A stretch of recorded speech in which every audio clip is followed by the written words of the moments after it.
c'est pour un blog qui s'appelle L'énigme du petit zèbre. Et en fait, on a donc plein d'internautes qui nous ont posé des questions, qui ont des questions pour vous. Donc voilà, on n'a pas beaucoup de temps, je sais, donc je vais en poser 2-3 si vous voulez bien y répondre. Vraiment, je vous remercie beaucoup. Donc la première question de Laure était, y a-t-il forcément un trouble associé quand il y a hétérogénéité des résultats?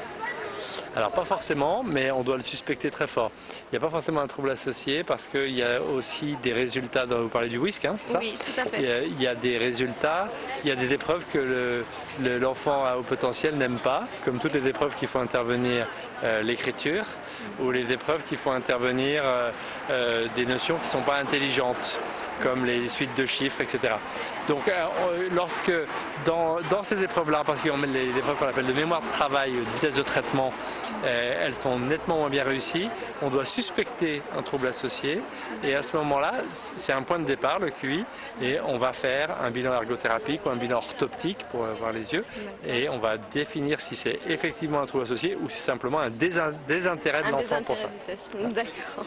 Merci. Alors on a une question de Vivio, là c'est surtout sur les enfants qui ont un résultat plutôt homogène au test et qui n'ont pas de problème particulier mais qui ont déjà sauté au moins une classe.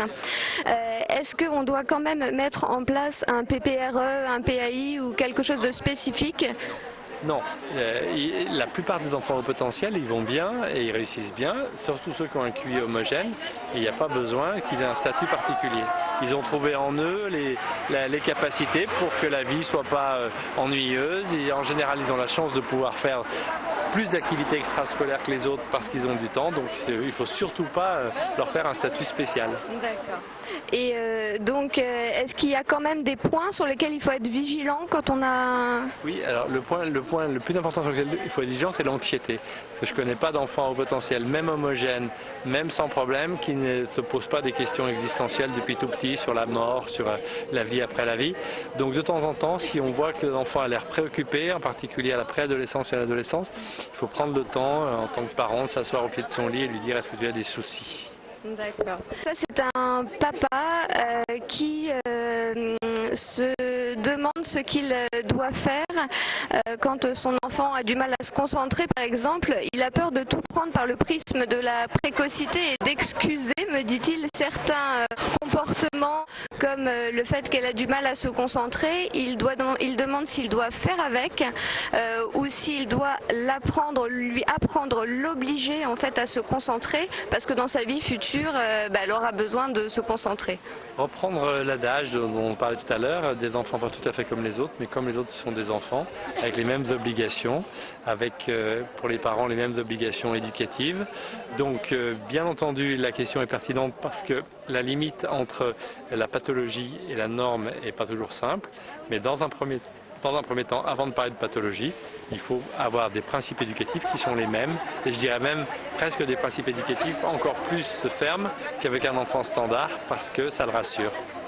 Et ma dernière question, si je peux abuser encore un petit peu, j'ai eu énormément de questions par rapport à l'effort, plus généralement, comment leur donner l'envie d'apprendre et le goût de l'effort quand dès le primaire, on voit que même avec un saut de classe ou 2 sauts de classe, ils ont encore du mal à trouver le goût de l'effort pour faire les devoirs, surtout à la maison. Et par rapport à ça, j'ai une maman qui me demande, son psychologue lui a conseillé de ne plus faire les devoirs du tout à la maison, donc du coup elle a peur qu'il ait plus du tout le goût de l'effort, donc voilà, comment leur redonner le goût de l'effort? Moi je pense qu'on peut leur donner le goût de l'effort en donnant du sens aux apprentissages. C'est-à-dire que si les apprentissages sont juste là pour faire plaisir à la maîtresse et avoir une note, ça ne marche pas. Si les parents peuvent ou quelqu'un d'autre se réapproprier les apprentissages pour aller plus loin, pour approfondir, ce qu'on évoquait tout à l'heure, approfondir, enrichir, diversifier, se servir de la leçon qu'il a à apprendre pour aller voir un film par exemple, ou pour aller gratter sur internet ou pour regarder sur Google Earth, à ce moment-là ça donne du sens. C'est-à-dire qu'il faut absolument que lui apprendre, l'enfant à haut potentiel, il a besoin de donner du sens à tout ce qu'il fait et que ça lui explique pourquoi. Je vous donne un exemple, un enfant, la mère me dit il déteste apprendre les cartes de géo et pourtant il est passionné par les planètes. Et on peut très bien lui dire comment peux-tu te passionner pour des planètes si tu ne t'intéresses pas à la tienne? D'accord, très bien. Vraiment, je vous remercie beaucoup d'avoir pris le temps de nous répondre. Et puis merci pour ce colloque. Merci beaucoup. À bientôt. Au revoir.